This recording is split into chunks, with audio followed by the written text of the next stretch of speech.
రాజులకు రాజు ప్రభులకు ప్రభు అయిన యేసుక్రీస్తు నామమున మీకు శుభములు. ఈ రోజు దేవుడు మనకు అనుగ్రహించినటువంటి వాగ్దానము ప్రకటన గ్రంథము 3వ అధ్యాయము 11వ వచనము.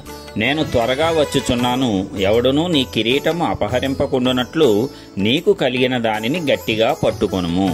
ప్రియులారా, ఈ వాక్య ధ్యానాన్ని, ఈ వాగ్దానాన్ని మనం పరిశీలించినట్లయితే దేవుడు ఇక త్వరగా రాబోవుచున్నాడు, అనగా ఆయన రెండవ రాకడ సమీపముగా ఉంది. ఈ గ్రంథంలో మనము చూసినట్లయితే 7 సంఘములకు దేవుడు చెప్తున్నటువంటి విషయాలు, వారు ఏ రీతిగా మంచిగా ఉన్నారు, ఇంకా ఏ విషయాలలో వారు మార్చుకోవాలి, ఏ రీతిగా వారు బహుమానములు పొందటానికి అర్హత సాధించారు అని 7 సంఘాలతోనూ దేవుడు చెప్తున్నటువంటి మాటలు. మరి ఇక్కడ ఫిలదెల్ఫియా అనేటువంటి సంఘంతో దేవుడు చెప్తున్నటువంటి మాట, మరి సమస్తమైనటువంటి క్రియలను ఎరిగినవాడు దేవుడే కదా.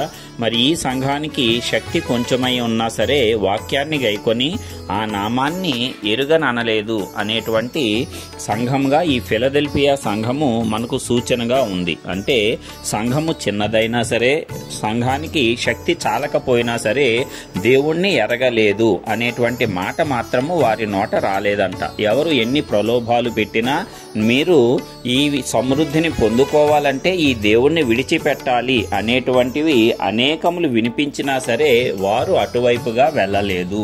దేవుడు మాత్రమే చాలు గాని ఈ లోకంలో ఇతరులు ఇచ్చేటువంటిది, దేవుడు లేనటువంటి సమృద్ధి గాని ఏదైనా సరే వద్దు అనుకున్నటువంటి సంఘముగా ఈ ఫిలదెల్ఫియా సంఘము మనకు సాదృశ్యంగా కనిపిస్తూ ఉంది. మరి మనలో కూడా అనేక మంది దేవుని కోసము సంపూర్ణంగా సమర్పించుకున్న వారుగా ఉంటారు.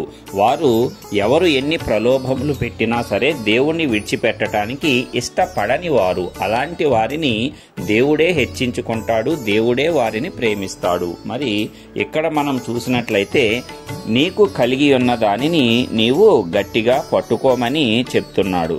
ఎందుకంటే మరి ఎవడు కూడా నీ కిరీటాన్ని అపహరింపకుండునట్లు నీకు కలిగిన దానిని గట్టిగా పట్టుకోమంటున్నాడు. అంటే నీకు కలిగిన విశ్వాసం అయితేనేమి, దేవుని యందు భయభక్తులైతేనేమి, దేవుని వాక్యమును గూర్చిన శ్రద్ధ అయితేనేమి, దేవుని కార్యాలు చేయాలనేటువంటి ఆసక్తి అయితేనేమి, ఏదైతే నీకు కలిగి ఉన్నావో ఆ కలిగిన దానిని నీవు గట్టిగా పట్టుకోవాలి. దానివల్ల నీకు దేవుడు కిరీటం ఇచ్చేశాడంట. నీవు చేసిన క్రియల వల్ల, నీ విశ్వాసం వల్ల దేవుడు నీకు కిరీటం ఇచ్చేశాడు.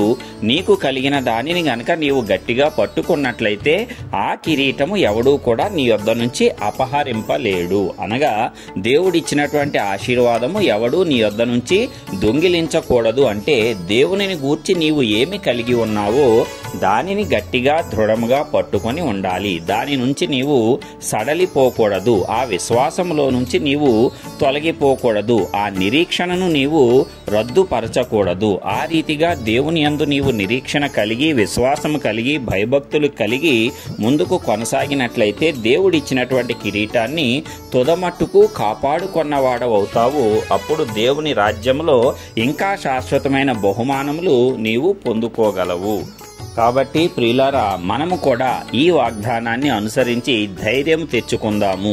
మనకు ఏమి కలిగి ఉందో, దేవునిలో మనము ఏమి పొందుకొని ఉన్నామో, దేవుని పట్ల మనము ఎలాంటి విశ్వాసంలో ఎదిగి ఉన్నామో దానంతటినీ కాపాడుకుందాము. దానిలో దృఢముగా ఉందాము. ఎవరు ఆ విశ్వాసాన్ని అపహరింపకుండా, అపవాది ప్రేరేపితం చేత అపహరింపకుండా మనం చూసుకుందాము. దాని ద్వారా దేవుడు మనకిచ్చినటువంటి ప్రతి ఒక్క ఆధిక్యత కూడా నిలకడగానే ఉంటుంది. అప్పుడు మనము దేవుని యొద్ద నుండి సకలమైనటువంటి ఆశీర్వాదములను పొందుకోగలము. ఆ దేవుడు ఇచ్చినటువంటి సమస్త ఆశీర్వాదములలో మనము ఇంకా కూడా జయకరమైన జీవితాన్ని ఈ లోకంలో జయించడమే కాకుండా అనేకులకు అలాంటి జీవితాన్ని కూడా మనము అనుగ్రహించగలము.